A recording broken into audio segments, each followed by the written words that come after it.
The White House stressing the importance of Greenland and national security since the start of President Trump's second term. So let's take a look at where we stand. Of course, back in December of 2024, President Trump said the U.S. ownership of Greenland was an absolute necessity for national security because of its position in the Arctic and its interest from not just the United States, also places like Russia and China. In March, he dispatched his Vice President Vance with a delegation to visit our space base there in northwest Greenland.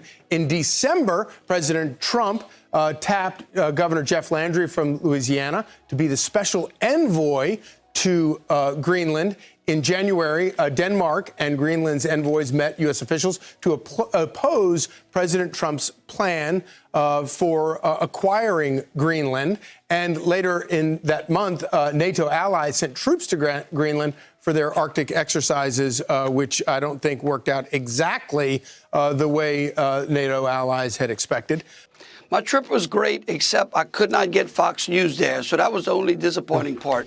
But other than that, it was a great trip. Really met a lot of different people, spoke to people on the street, visited with people in their homes, found a lot of commonality between the Inuit and Greenland people and the Cajun culture down in Louisiana. These are people who are fiercely independent. They live off the land. They live in harsh environments. They fish, they hunt, but they also, the one thing that I did get, Charlie, they do love and embrace the United States. So contrary to what you read in the paper, they do appreciate and want more U.S. involvement in Greenland. It would bring wealth to them, just like oil and gas brought wealth to Louisiana and to the nation. The president understands that. He wants a deal. Greenland needs the deal. Greenland could be exporting 2 million barrels of oil a day right now. Think about what that would mean. Think about what kind of pressure that would relieve in the Straits of Hormuz.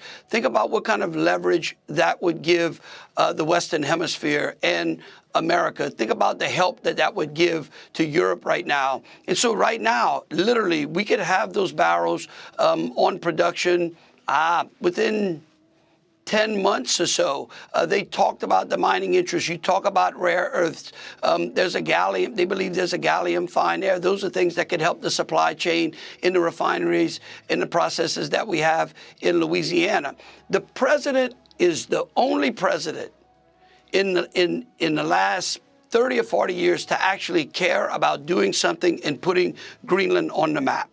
So you have been special envoy to Greenland for a couple of months now. President Trump has been talking about this for some 6 months. Obviously, a lot of the political class of people get the vapors the way they often do when President Trump raises a new idea about something.